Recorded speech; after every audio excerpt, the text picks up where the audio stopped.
Y hoy vamos a hablar precisamente de esta parte de nuestra visión, que es que nos vemos amando a Israel.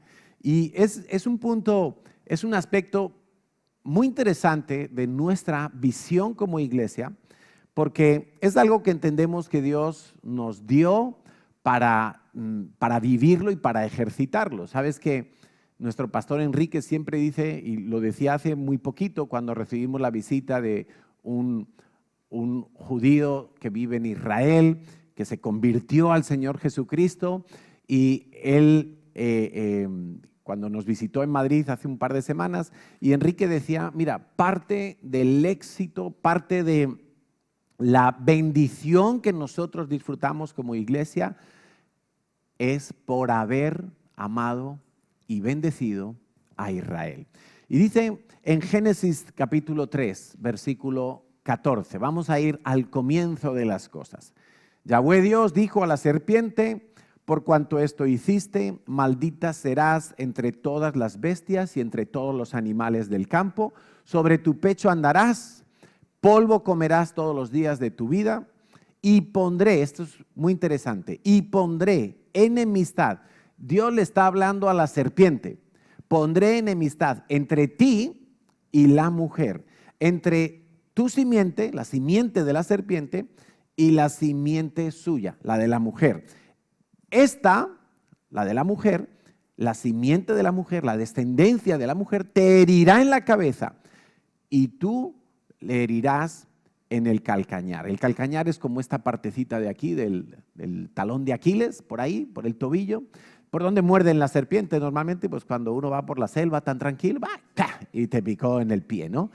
Eso es lo que hizo Satanás cuando logró incitar a los fariseos y a los gobernantes romanos para que Jesucristo fuera crucificado. Él pensó que había asestado un golpe mortal a Jesucristo, el Hijo de Dios. Pero fue su peor error, porque Jesús se levantó de los muertos al tercer día, estuvo testificando a sus discípulos durante 40 días, y después de esos 40 días, 10 días después, a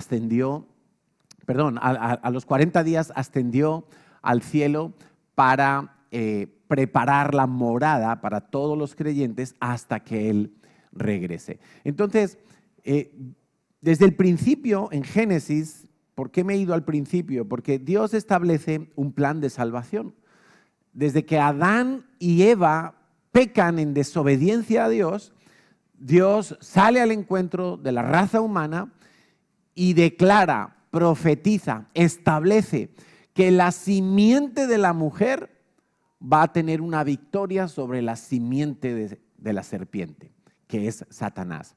Entonces, vemos que para poder llevar adelante ese plan, pues Dios tiene que traer una simiente, una descendencia en Eva, pero sabemos que después viene el diluvio, pasan una serie de cosas, etcétera, etcétera, y finalmente Dios llama a un hombre que es Abraham, ¿verdad? En Abraham Dios empieza como a establecer ese plan de salvación para toda la humanidad.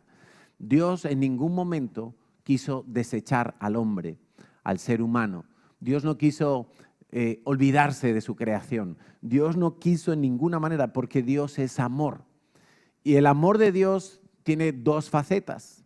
Tiene la faceta de la severidad, que es el castigo, es hacer justicia. El que la hace la paga, ciertamente, y pocos quieren reconocer esa faceta de Dios. Todo el mundo prefiere fijarse en la otra faceta de Dios, que es la bondad de Dios. Por eso mucha gente dice, no, Dios es bueno, todo el mundo entrará al cielo. No, es que Dios es bueno, pero también Dios es severo.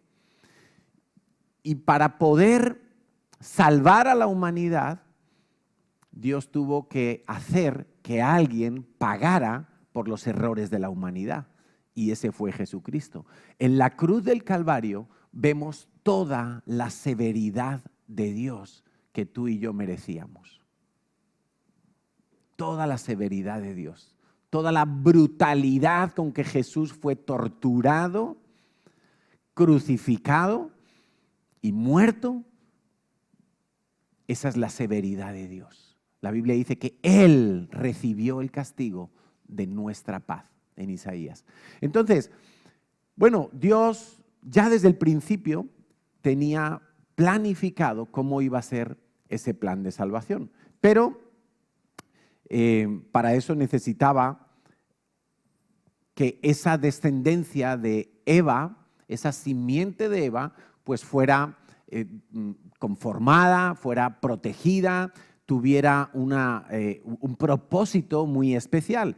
Y por eso Dios llamó a Abraham. Estamos hablando ya que ha pasado el diluvio, para los que se perdieron la escuelita dominical, ya pasó el diluvio, ya pasó Noé, ya pasó la torre de Babel, ya pasó todo eso. Y en Génesis capítulo 12 nos encontramos a Dios diciéndole a un tal Abram, sin H, porque de momento no le había cambiado el nombre, y dice Jehová había dicho a Abraham, vete de tu tierra y de tu parentela, él vivía en Ur de los Caldeos, y de la casa de tu padre a la tierra que te mostraré. Y le dice, ¿por qué vas a hacer esto? Hay un propósito. Dios nunca desechó al hombre. Dios quería salvar a la raza humana. Entonces Dios empieza a cuajar ese plan y dice, haré de ti una nación grande y te bendeciré. Y engrandeceré tu nombre y serás bendición. Este es un principio muy importante porque siempre que Dios te bendice es para que tú aprendas a bendecir a otros. Todo lo que Dios te bendice a ti, las 1000 maneras en que Dios te puede bendecir a ti, nunca te olvides que es para que tú seas también de bendición a otros. No seas egoísta, no te lo quedes todo. Comparte, reparte, bendice a otros, porque fue exactamente lo que Dios le dijo a Abraham. Te bendeciré, engrandeceré tu nombre y serás bendición. Bendeciré a los que te bendijeren y a los que te maldijeren, maldeciré. Y serán benditas en ti todas las familias de la tierra. En Abraham. Evidentemente Abraham murió de anciano, pero antes de morir, esta palabra se la había dado Dios cuando Abraham tenía 75 años. En verdad ya no podía tener hijos. Su esposa Sara tampoco podía tener hijos. Ya había perdido la costumbre de las mujeres, dice la Biblia. Pero Dios hizo el milagro, les hizo esperar 25 años y cuando Abraham tenía 100 años, nace su hijo Isaac, su hijo primogénito. Antes de eso, Abraham, en su anhelo y en su deseo de ver cumplida la promesa de Dios de tener una descendencia, él se precipita y tiene un hijo con la sirvienta de su esposa, con Agar. Y de allí nace Ismael. Pero Ismael no era el hijo de la promesa. Ismael fue, entre comillas, lo que llamaríamos un accidente. Es como cuando yo quiero ayudar a Dios a que se cumplan las promesas de Dios. Dios no necesita mi ayuda. Dios, si lo ha dicho, lo va a hacer. Pero Abraham pensó que se le estaba pasando el arroz y dijo, bueno, pues quizá es con la sierva. Quizá es con la sierva de mi mujer. Y su mujer dijo, bueno, pues dale, a ver. Y qué problema, porque nació Ismael, pero un tiempo después Dios permite sobrenaturalmente que Sara quede embarazada, nace Isaac, el hijo de la promesa, y empiezan los problemas entre Ismael e Isaac. Hoy en día, cuando enciendes la televisión, estás viendo esos mismos problemas. Estás viendo a los palestinos enfrentados con los israelitas. Estás viendo a los descendientes de Ismael enfrentados con los descendientes de Isaac. Y eso va a continuar. Muchos politólogos, sociólogos, gobernantes, filósofos, gente creyente, rabinos, pastores, curas, el Papa, no importa. Mucha gente ha propuesto soluciones para el conflicto que hay en aquella región. Y ya os adelanto que no tiene solución porque es algo espiritual. Es algo que es como una lucha entre las tinieblas y la luz, entre el plan de Dios y el plan de Satanás. Y con eso no quiero decir que los palestinos sean de Satanás, no, que nadie lo malinterprete. Pero sí que es verdad que Satanás usa diferentes herramientas y diferentes maneras de tratar de destruir o de bloquear o de impedir los planes de Dios. Lo mismo hace con tu vida, por cierto. O sea, puede que tú tengas un compañero de trabajo que se burla de ti porque eres creyente. Y no es él Satanás, pero Satanás lo usa para tratar de dañar tu fe. Acuérdate que nuestra lucha, dice en Efesios, no es contra el vecino, contra el jefe, contra la suegra, No. Tu lucha es una lucha espiritual. Cuando tú quieres tener una victoria en lo natural, no pelees, no te pongas los guantes de boxeo. Coge la espada del Espíritu, coge el ayuno, coge la oración, clama a Dios, pídele justicia a Dios y Dios hará algo en lo natural y tú lo verás. Porque tu lucha es ¿dónde es? Arriba, en lo espiritual. Bueno, eso es lo que está ocurriendo hoy en día. Hay una lucha en lo espiritual y se refleja allí en Oriente Medio en todos estos conflictos que estamos viendo en los últimos 80 años. Pero lo cierto es que Dios le dijo varias cosas a Abraham. Y si Dios lo ha dicho, se cumple. Le dijo, haré de ti una nación grande.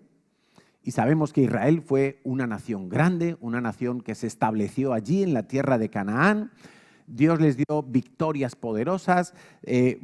Dios les dio jueces, después vinieron reyes. En el tiempo del rey David, el reino de Israel era el momento de máximo esplendor, las fronteras prácticamente como Dios se las había prometido, que sería toda esa extensión de la tierra para ellos.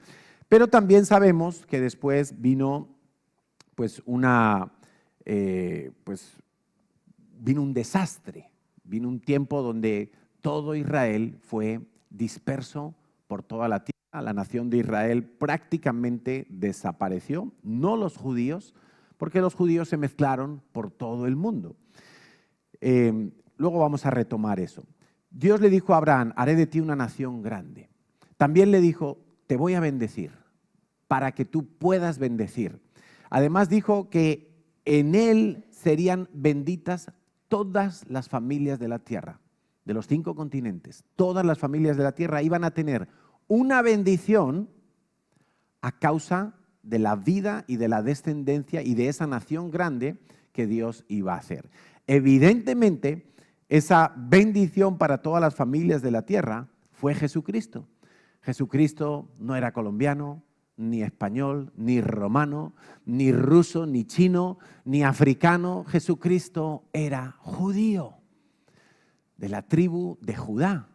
Exactamente de la tribu de Judá, descendiente en la línea genealógica del rey David y de Judá, hijo de Jacob, etcétera, etcétera. Entonces vemos que Dios dijo que iba a maldecir a los que maldijeran a Israel. Llámese Abraham y su descendencia. Dios va a cumplir esa palabra. Pero también dijo, voy a bendecir a los que bendigan a Abraham o a su descendencia. ¿Una maldición qué es? Bueno, una maldición es algo que ni tú ni yo queremos en nuestra vida.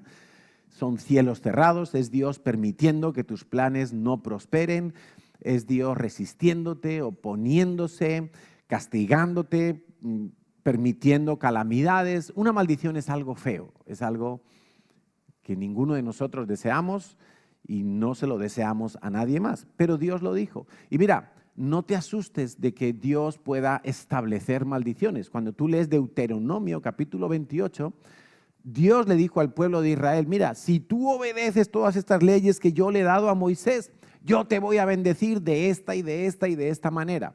Y Dios les dio un montón de bendiciones que iban a suceder si ellos eran obedientes a las leyes que que Dios le estaba dando a Moisés. Les iba a ir bien en las guerras, iban a tener buenas cosechas, alcanzarían la vejez con salud, serían prósperos, tendrían paz, se multiplicarían, un montón de bendiciones en el campo, en la ciudad. Ahora, ahí mismo en Deuteronomio capítulo 28 dice Dios, pero si tú oyes las leyes de Moisés y no las obedeces, vendrán sobre ti estas plagas. Y Dios empieza a sentenciar una cantidad de cosas que vendrían sobre el pueblo de Israel si ellos no eran obedientes. Y esas cosas se cumplieron.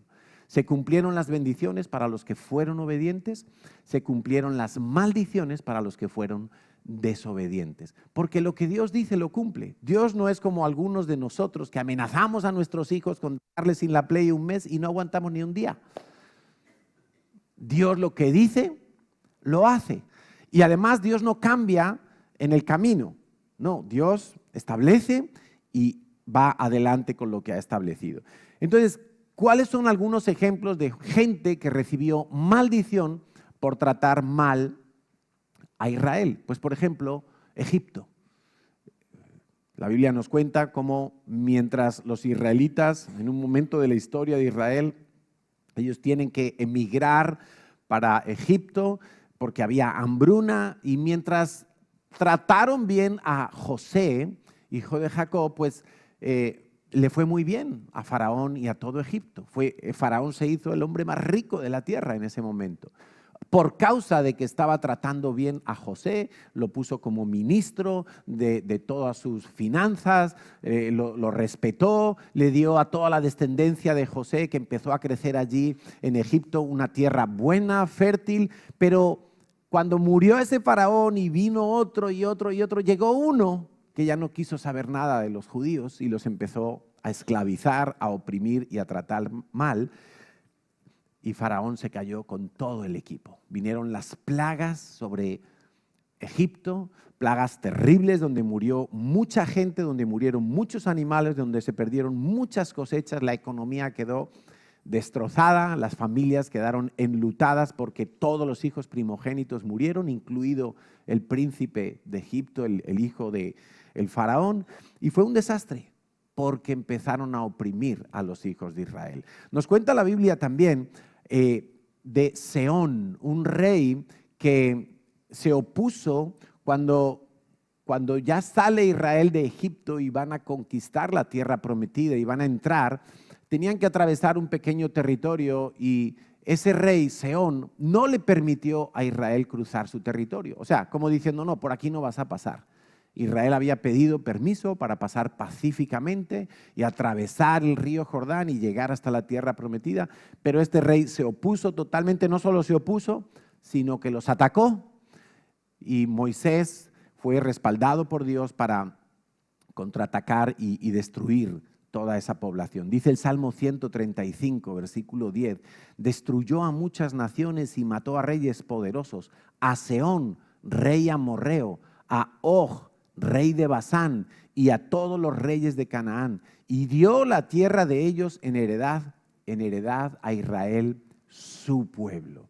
Porque todo el que impide los planes de Dios con Israel, todo el que quiere hacer mal a Israel, pues se encuentra con que Dios dijo, voy a maldecir a los que te maldigan.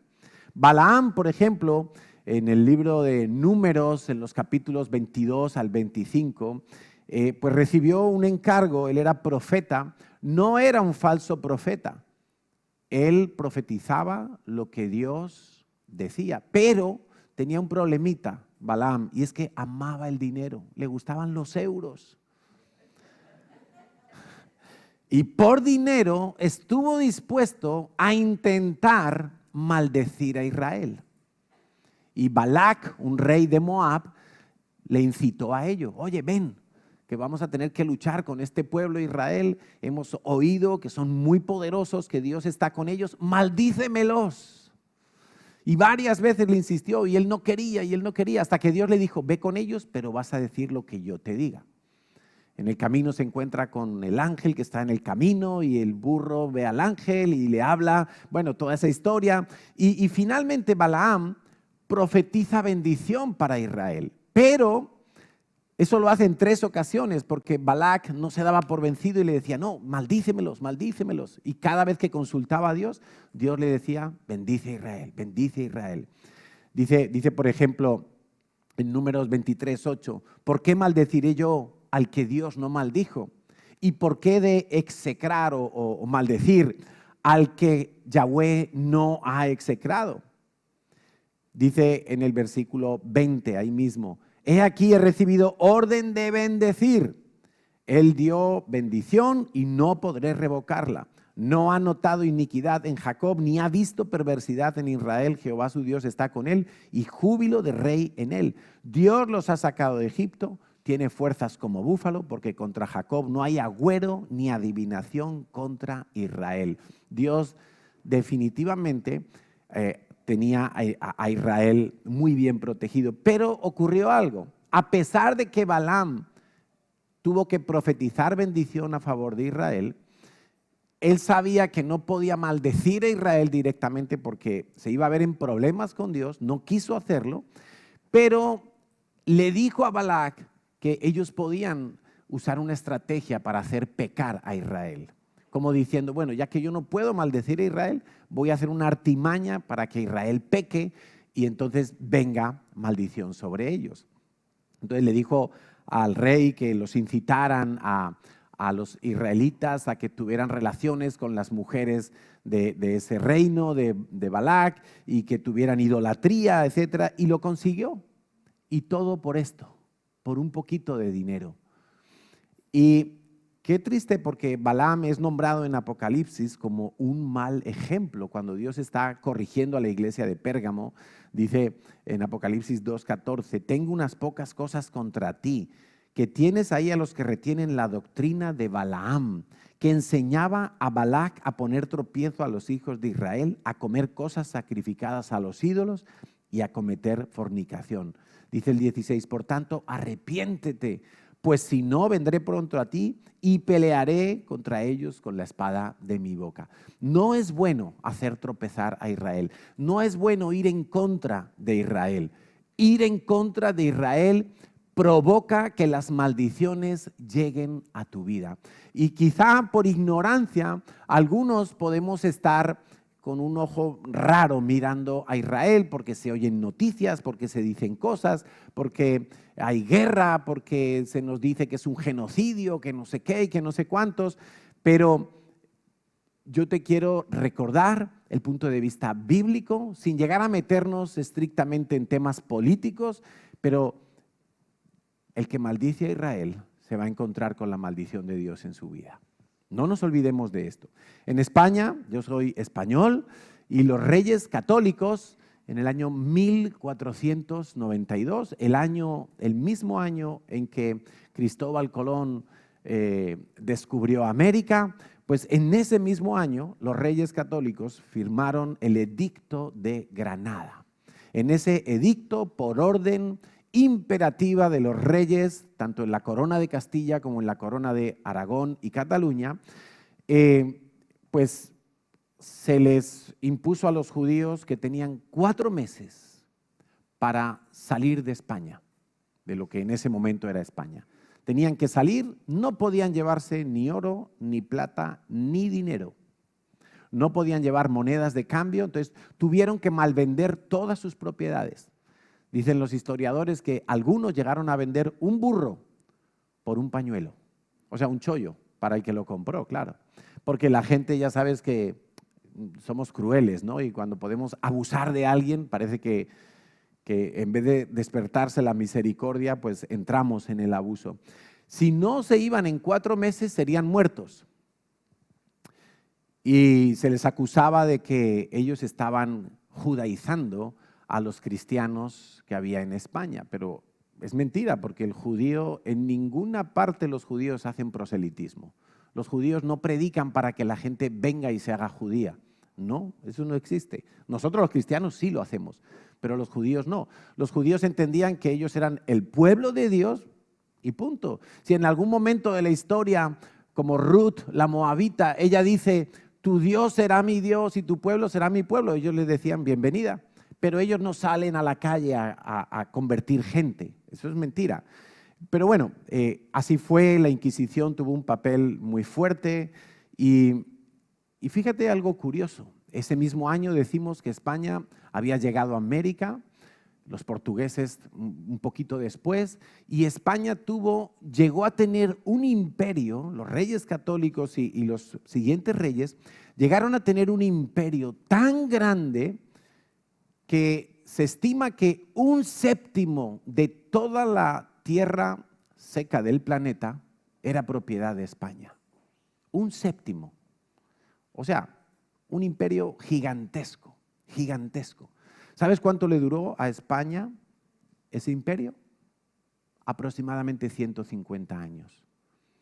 Porque fruto de haber maldecido a los judíos, expulsándolos, muchos fueron asesinados por la Inquisición, muchos fueron torturados, muchos tuvieron que irse de España y tristemente no podían irse a los países como Portugal o Francia o Italia, porque la Inquisición estaba en todos ellos. La mayoría o se fueron al norte de África, Marruecos, Argelia, toda esta zona, o incluso se iban como esclavos en las carabelas que iban para América a la conquista del continente americano. Por eso hay mucha sangre judía en Latinoamérica, que lo sepáis. Entonces, qué tristeza, pero en aquel mismo año, 1492, empezó a crecer un imperio magnífico, pero allí mismo empezó también su ruina, porque nunca los reyes españoles se arrepintieron y pidieron perdón y se volvieron atrás de toda esa maldición que hicieron contra los judíos.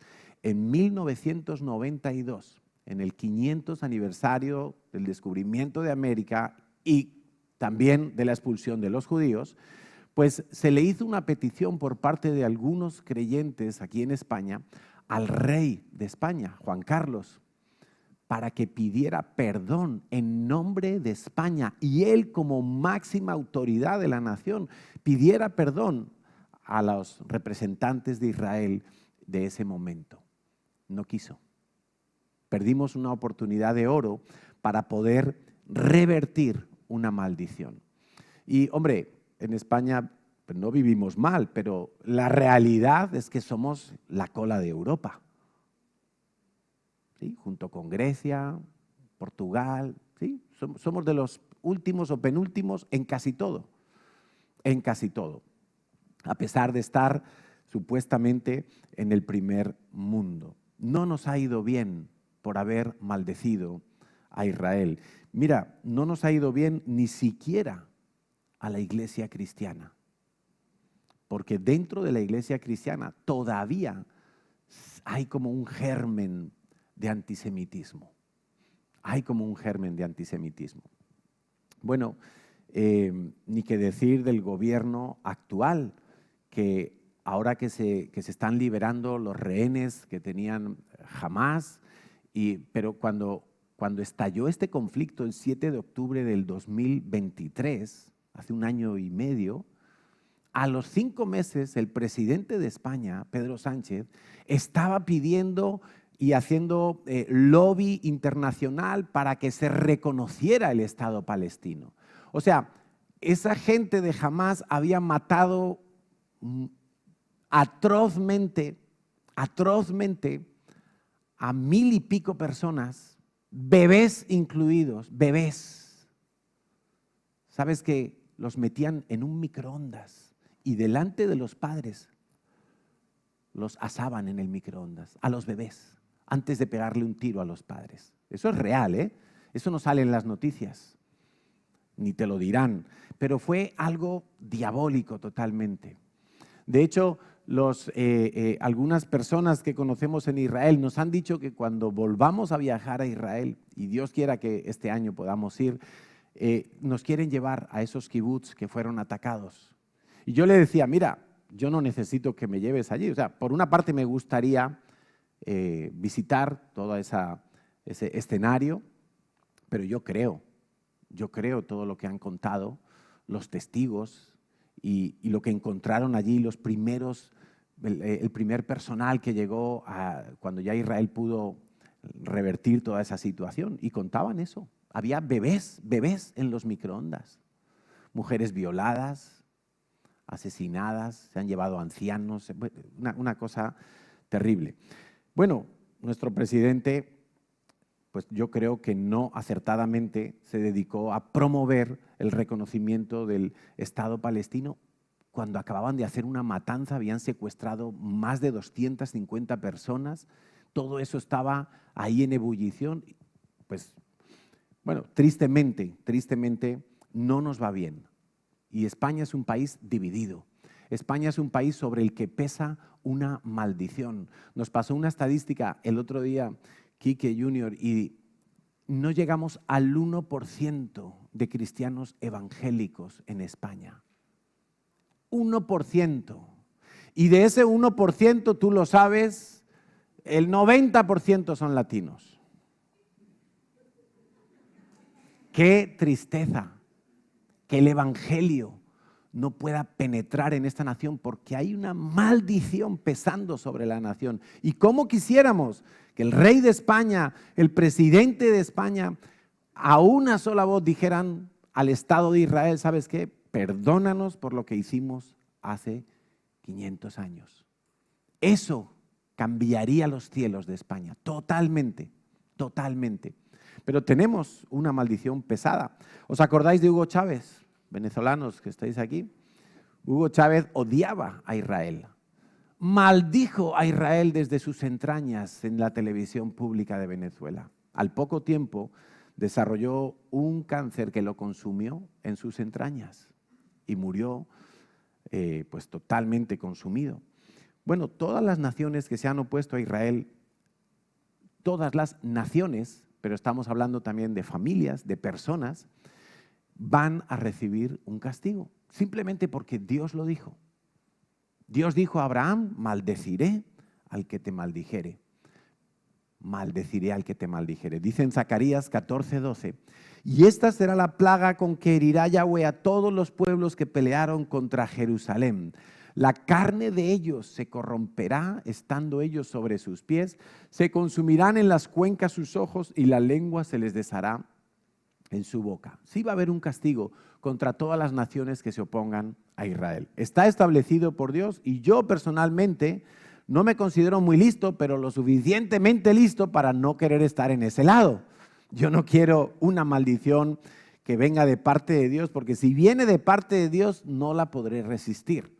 Yo quiero estar más bien del lado de los que bendicen a Israel. ¿Qué es bendecir?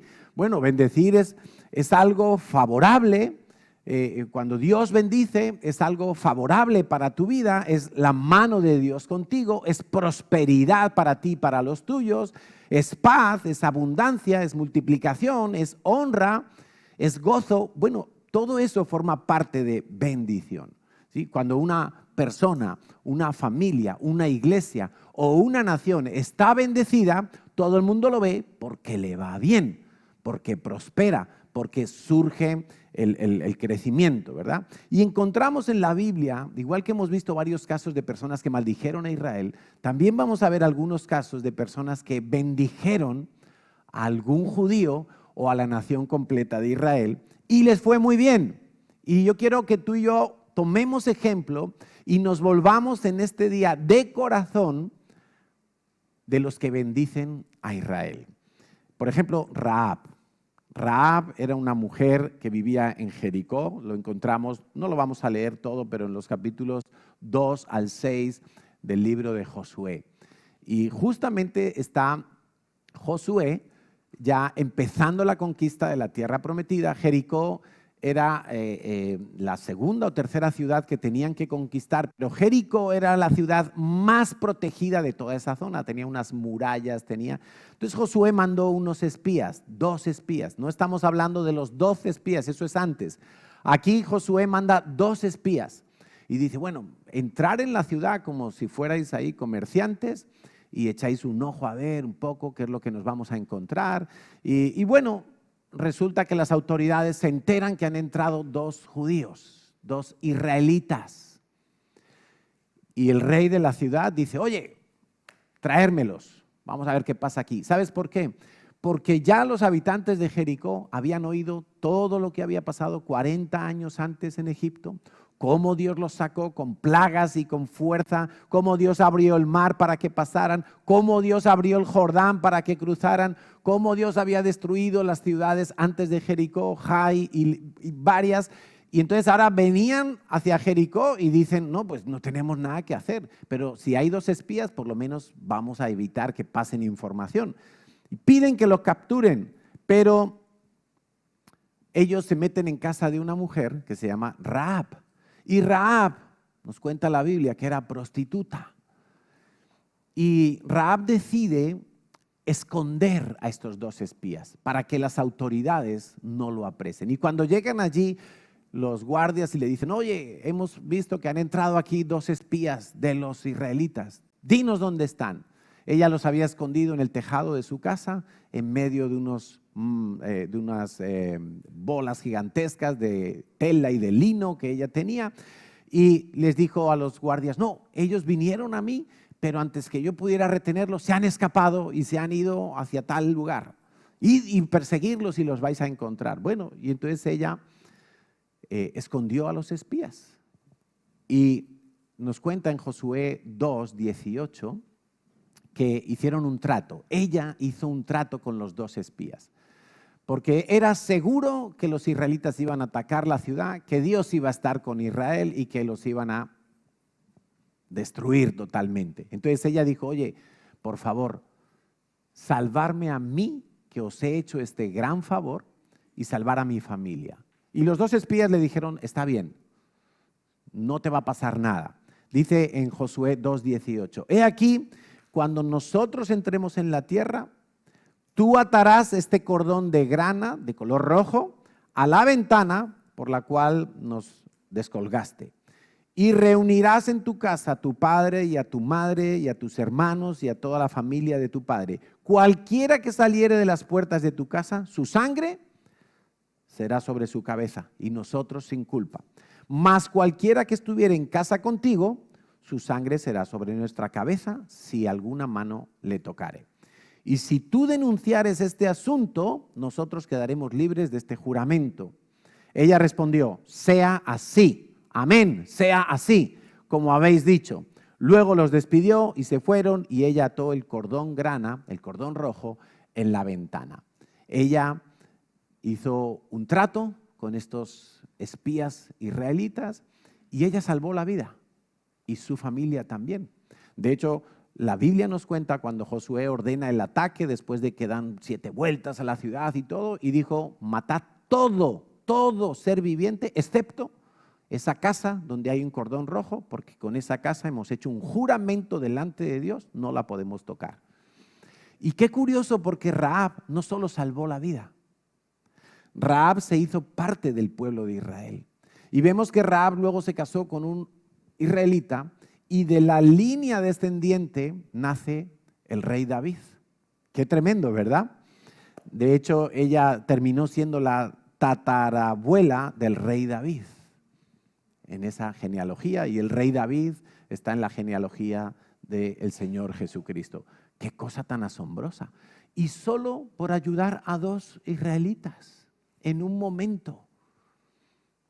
Se nota cuando alguien bendice al pueblo de Israel o a los israelitas. Otro ejemplo está en Éxodo 1 y son las parteras, que Natalia muchas veces las cita, las parteras de Egipto, que tenían que ayudar a las hebreas a nacer. Y como estaba creciendo mucho el pueblo de Israel dentro de Egipto, estamos hablando en la época de Moisés, pues el faraón dio una orden y le dijo a las parteras, oye, si los que nacen son niños, los vais a matar. Y si son niñas, las vais a dejar vivir. Pero ellas tuvieron temor de Dios, dice la Biblia. Dice en Éxodo 1:15, habló el rey de Egipto a las parteras de las hebreas, una de las cuales se llamaba Cifra y otra Fua. Y mira, cuando Dios pone el nombre de alguien en la Biblia es porque o lo ha bendecido o lo ha maldecido. Y se tiene que saber. Y les dijo, cuando asistáis a las hebreas en sus partos y veáis el sexo, si es hijo matadlo. Así eran los egipcios. Y si es niña, si es hija, entonces que viva. Pero las parteras, versículo 17, temieron a Dios y no hicieron como les mandó el rey de Egipto, sino que preservaron la vida a los niños. Ahí nace Moisés, que nace y pues lo ponen en la cesta y todo y lo echan por el Nilo ahí con los cocodrilos. Bueno, 20, escucha.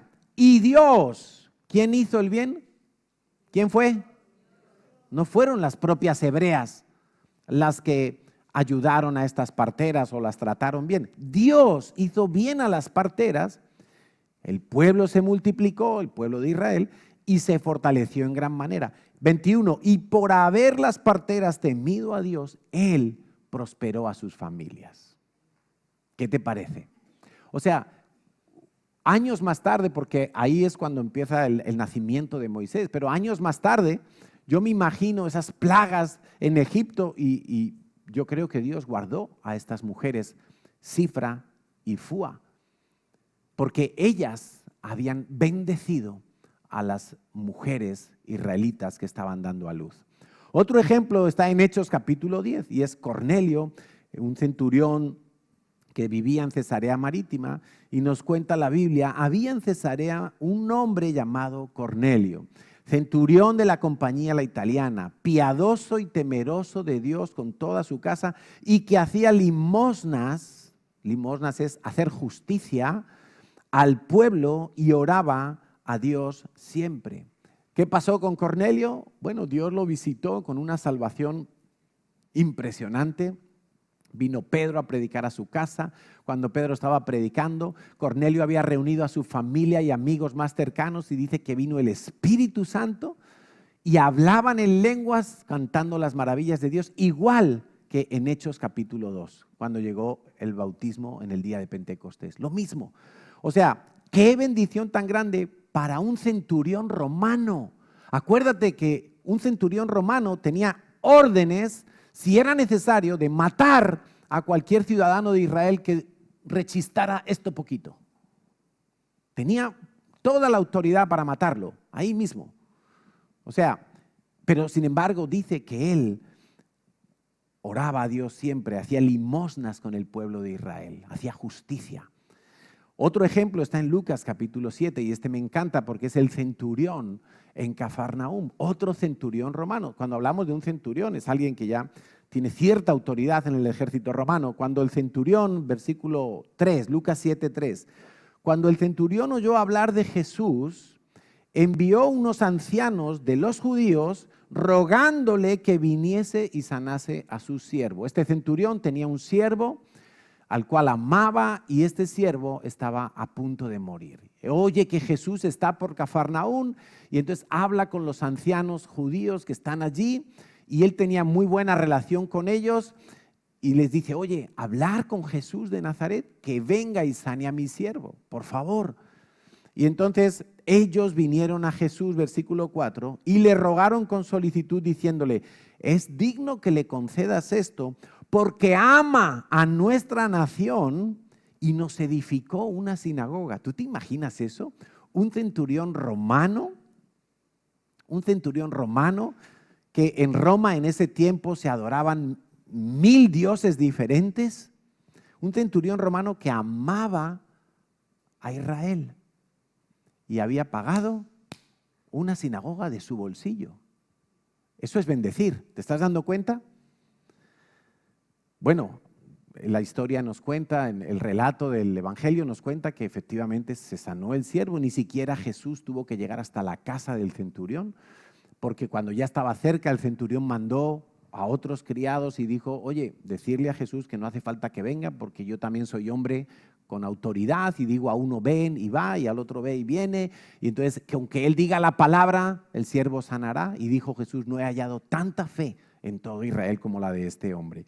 Bueno, y así podríamos encontrar muchos ejemplos y a lo largo de la historia los países y las naciones que han estado del lado de Israel les ha ido bien, las naciones que han estado en contra de Israel les ha ido mal. Y hay un ejemplo muy paradigmático y es el caso de Alemania. Alemania que en la Segunda Guerra Mundial organizó todo un sistema de exterminio de judíos, básicamente, pero no solamente, mató a 6 millones de judíos. 6 millones de judíos. En campos de concentración, en campos de trabajo, en campos de exterminio masivo, 6 millones de judíos. Y Alemania perdió las 2 guerras mundiales. Alemania, después de la Segunda Guerra Mundial, quedó arruinada, endeudada, pero algo muy importante, Alemania ha pedido perdón en los años sucesivos al Estado de Israel. Alemania pidió perdón como nación y la evidencia de la eficacia de ese perdón es que hoy en día Alemania es la potencia número 1 de Europa. Los coches alemanes son los mejores. Cuando tú vas a comprar algo, dices, esto es hecho en Alemania. Bueno, esto es bueno, esto dura toda la vida, ¿no? O sea, cómo Dios en un momento dado maldice a una nación por su locura de ir en contra de los israelitas, de los judíos, y cómo Dios, cuando ve un arrepentimiento, vuelve entonces y bendice. Y te digo algo, es que Alemania ha apoyado mucho a Israel desde 1948, cuando ya Israel se establece como el nuevo Estado de Israel, pues Alemania ha influido mucho en la prosperidad de Israel. Y eso se nota. Y Alemania es número 1 en Europa. Entonces, el plan de Dios para con Israel sigue adelante. Quiero que tengas muy claro esto. Los discípulos de Jesús sabían y le preguntaron a Jesús, Señor, ¿cuándo vas a restaurar el reino a Israel? ¿Es ahora que tú estás con nosotros? Y Jesús le dijo, no, tranquilos, todavía no es. Los tiempos y las ocasiones están en manos del Padre. Pero Jesús no les dijo, no, ya Israel no pinta nada. Es que algunos creen, algunos cristianos con la teología que se llama la teología del reemplazo, creen que la iglesia de Jesucristo es ahora la que ocupa el lugar de Israel. Y no es verdad. Pablo dice en 1 Corintios 10:32, no seáis tropiezo ni a judíos, ni a gentiles, es decir, todos los que no son judíos, ni a la iglesia de Dios. Pablo mismo establece que hay 3 grupos de gente en la tierra. Los judíos siguen siendo el pueblo de Dios. Dios sigue teniendo un plan con Israel, no lo ha desechado.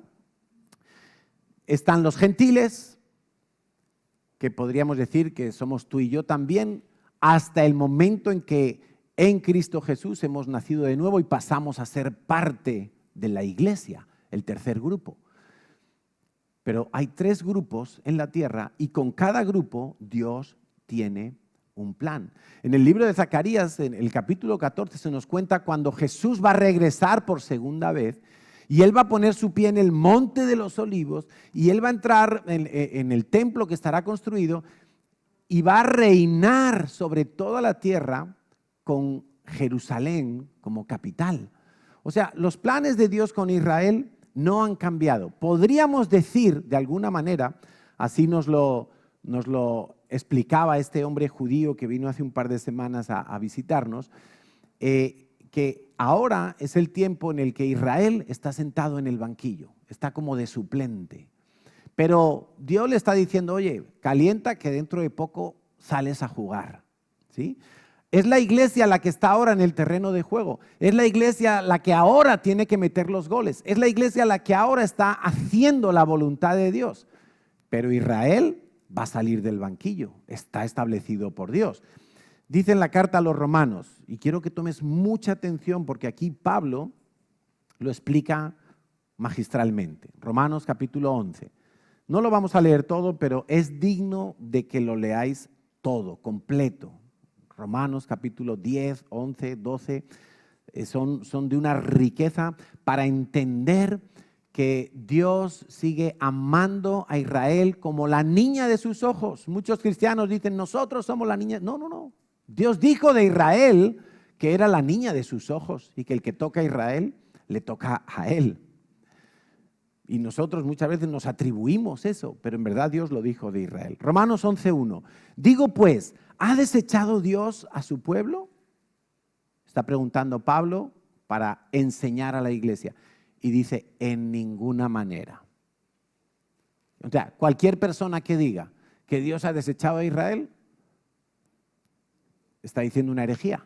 Porque la Biblia, Pablo dejó por escrito, inspirado por el Espíritu Santo, que Dios no ha desechado a Israel. En ninguna manera. Dice Pablo, porque también yo soy israelita, como diciendo, yo soy la prueba. Si yo soy israelita y me he convertido, pues es que Dios no ha desechado a Israel. Y entonces él habla ahí de un remanente, ¿sí? Un remanente es como algo reservado por Dios. Sigue diciendo el versículo 11.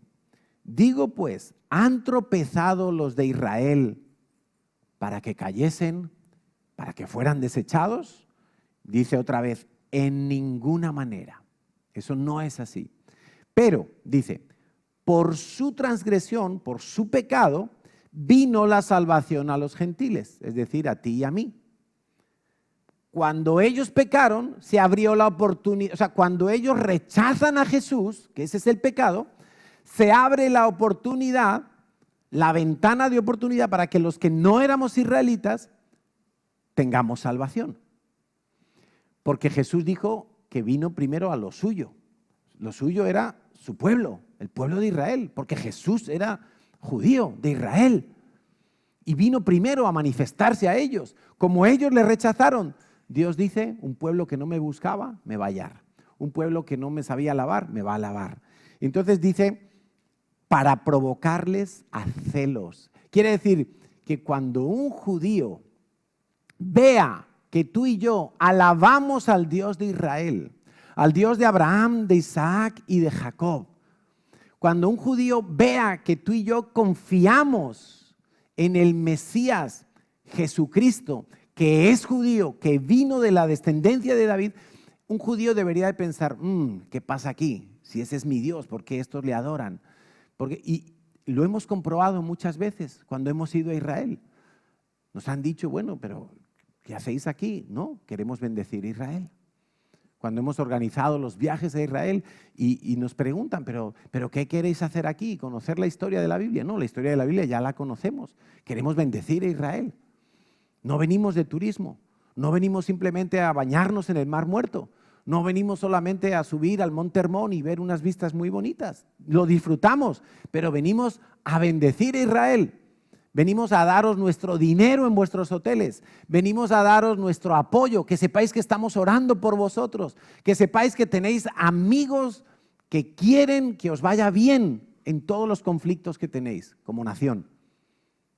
Y se quedan así como diciendo, pero ¿y de dónde sale eso? Pues es que Dios lo ha dicho. Que si yo te bendigo a ti, que eres descendiente de Abraham, Dios me va a bendecir a mí. Parece un poco egoísta, ¿no?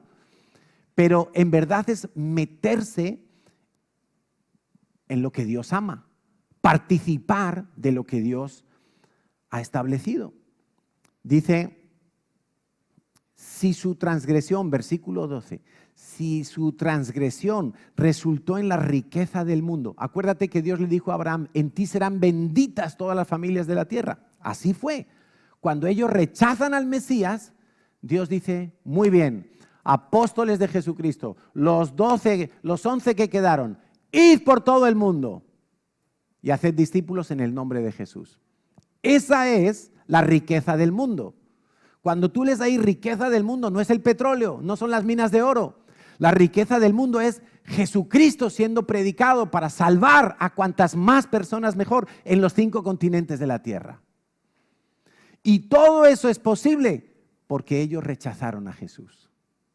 Si ellos no hubieran rechazado a Jesús, o si Jesús hubiera venido directamente a reinar en Israel, como es el plan, entonces tú y yo nos hubiéramos quedado fuera del plan, fuera de la salvación.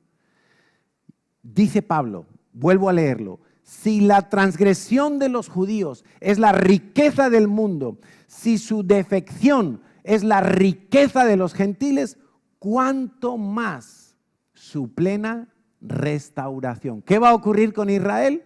Va a haber una plena restauración. Y en cierta manera la estamos viendo. En cierta manera la estamos viendo, porque Ezequiel capítulo 37 cuenta el profeta algo que le dijo Dios cuando le lleva en una visión a un valle lleno de huesos secos en gran manera. Dice y le dice: profetiza sobre estos huesos. Profetiza que van a tener tendones y que va a haber carne y que yo voy a soplar mi espíritu y les voy a dar vida, etcétera, etcétera, etcétera. Y dice Dios a Ezequiel: eso es la nación de Israel, que estaba seca. Y en 1948, con todo pronóstico en contra, después de haber asesinado a 6 millones de judíos, después de que el pueblo de Israel estaba en su momento más crítico, en un día nace la nación de Israel, 14 de mayo de 1948. Se declara el Estado soberano, el nuevo Estado de Israel. Eso es un milagro. Aquella tierra que era 80% desierto, muy inhabitada, apenas había beduinos por allí sueltos y nada desarrollada, sin ejército, sin economía, sin Producto Interior Bruto, empieza a crecer. Sufren varias guerras en los primeros años, ataques de los países vecinos. De todos esos ataques Dios los libra sobrenaturalmente. Es literalmente como David contra Goliat. Dios los libra de todos esos ataques y los empieza a levantar como nación. Hoy en día la nación de Israel es una nación moderna, próspera, democrática, tiene un índice de premios Nobel asombroso, la tecnología puntera, todo lo que tú utilizas como tecnología, la mayoría se ha ideado en Israel. Dios los ha bendecido de una manera extraordinaria, a pesar de la mala prensa que tienen en general. Pero, ¿cómo va a ser si cuando ellos rechazaron al Mesías, eso resultó en una riqueza para nosotros que podíamos acceder al Evangelio? Dice el apóstol Pablo: ¿cómo no será algo muchísimo más grande aún cuando ellos sean repuestos al plan original? Dice el versículo 17: si algunas ramas fueron desgajadas, no todas. O sea, no es que Dios quitó el olivo entero y dijo: ahora pongo la iglesia aquí. No, Dios quitó algunas ramas y en esas ramas te puso a ti y a mí. Pero es el mismo olivo, es el verdadero Israel. Dice: si algunas ramas fueron desgajadas y tú, siendo olivo silvestre, has sido injertado en lugar de ellas y has sido hecho participante de la rica savia del olivo, no te jactes. Vamos al 22. Mira pues la bondad y la severidad de Dios. Antes te hablé de la severidad de Dios con Jesucristo. Ahora vas a ver la severidad de Dios con Israel. La severidad ciertamente para los que cayeron, pero la bondad para contigo. Severidad de Dios con Israel. Porque hoy en día todo ciudadano israelita, no importa que viva en Israel o que viva en cualquier otra parte del mundo, si tiene sangre de Abraham, ese hombre, si no recibe a Cristo, se va al infierno. Severidad de Dios.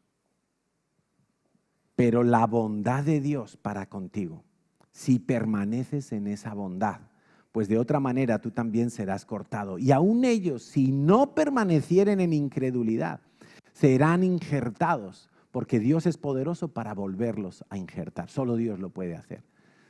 Entonces, estamos en un momento de la historia donde la iglesia tiene una misión y es predicar el evangelio. Tú y yo estamos aquí porque alguien nos predicó el evangelio. Y alguien nos predicó el evangelio porque los judíos lo rechazaron. Esa es nuestra riqueza. Tenemos que estar agradecidos a la nación de Israel. Y al mismo tiempo, qué dolor, porque yo disfruto la salvación, pero mientras tanto ellos tienen un velo en sus ojos y un tapón en sus oídos y el evangelio les está cegado. Dios lo ha hecho con ellos. Sin embargo, como nación están prosperando porque Dios tiene un plan que sigue vigente para con Israel y en algún momento los va a volver a reinjertar. Entonces, antes de orar y que suban los músicos, quiero decirte que bendecir a Israel es parte de lo que nosotros hacemos como iglesia y enseñamos como iglesia. Nos ha ido bien haciéndolo. Nos ha ido bien obedeciendo a la instrucción que en algún momento Dios nos ha dado. Dios le dio esta visión a nuestros pastores, Enrique y Emma. Hay que bendecir a Israel. ¿Cómo? La manera más eficaz de bendecir a alguien es dándole algo de lo que necesita, ¿no? De nada sirven las palabritas si yo no paso a la acción. Como dice el refrán español, hechos son amores y no buenas razones. Claro, tenemos que actuar, tenemos que dar. Bendecir implica arremangarse y ponerse a la faena, hacer algo más, no solo hablar. Está bien hablar bien de Israel, está bien, pero tenemos que hacer algo más. ¿De qué maneras nosotros hemos bendecido a Israel como iglesia? Y cuando digo como iglesia, quiero que sepas que a nivel personal lo hemos hecho también, de la misma manera. Natalia y yo, nuestros pastores, los pastores de la Comunidad Cristiana Integral, lo hacemos. Oramos por Israel, por supuesto. Oramos por Israel. Ayudamos a diferentes ministerios cristianos y no cristianos en Israel. Y cuando digo cristianos y no cristianos, ¿por qué no cristianos? Porque consideramos que es bendecir a Israel. Entonces podemos apoyar ministerios que están tratando de llevar el evangelio en Israel. Es muy difícil para los judíos predicar de Jesucristo en Israel. Este hombre que vino hace 2 semanas, que es pastor, él es judío, convertido, y dice que es muy difícil. Ha intentado hacer varias estrategias. Él entendió, por ejemplo, que hacer una congregación e invitar a tu vecino no va a ir nunca a la congregación. ¿Por qué? Porque en la mentalidad del judío, si quiere buscar algo de Dios, va a la sinagoga y busca al rabino y le pide consejo, y si hay un familiar que está muriendo, pues llama al rabino, y eso es lo que está en su disco duro. Entonces él puso una cafetería porque fue guiado por Dios a hacerlo, y en la cafetería podían hacer muchos contactos. La gente iba a tomar café, a tomar su croissant, y hablaban con uno y con otro, y por ahí iban metiendo el evangelio, y les fue muy bien, hasta que llegaron los fariseos, que todavía hay fariseos, y le quemaron la cafetería 3 veces. Ya los seguros le dijeron, mira, no podemos volver a cubrirte más, tú eres de alto riesgo. Claro, pues se le acabó el dinero para reconstruir la cafetería y tuvo que cerrar la cafetería. Muy difícil.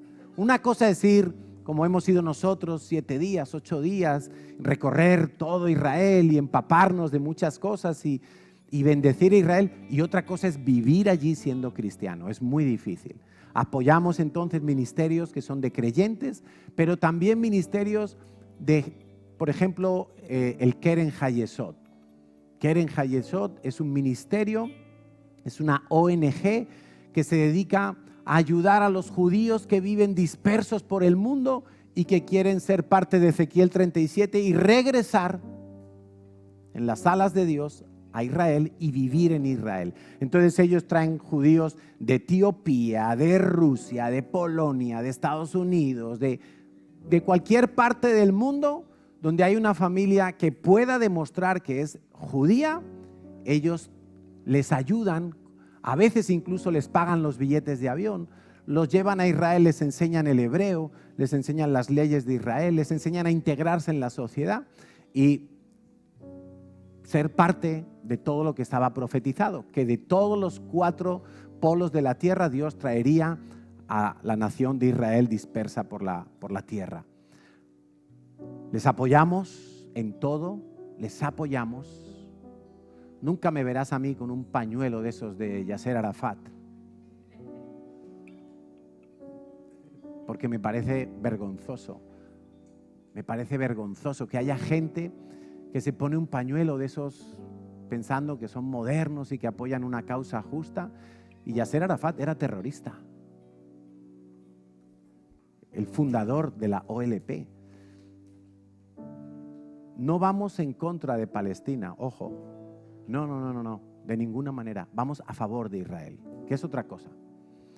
Y quiero que sepas que no sé si te tomas el tiempo de leer bien las noticias o de buscar fuentes de información más completas que la prensa generalista o las televisiones generalistas, que por cada secuestrado que está liberando Hamás, Israel está liberando cientos de presos que están en una cárcel porque han cometido algún delito, y muchas veces delitos de sangre. Han asesinado gente.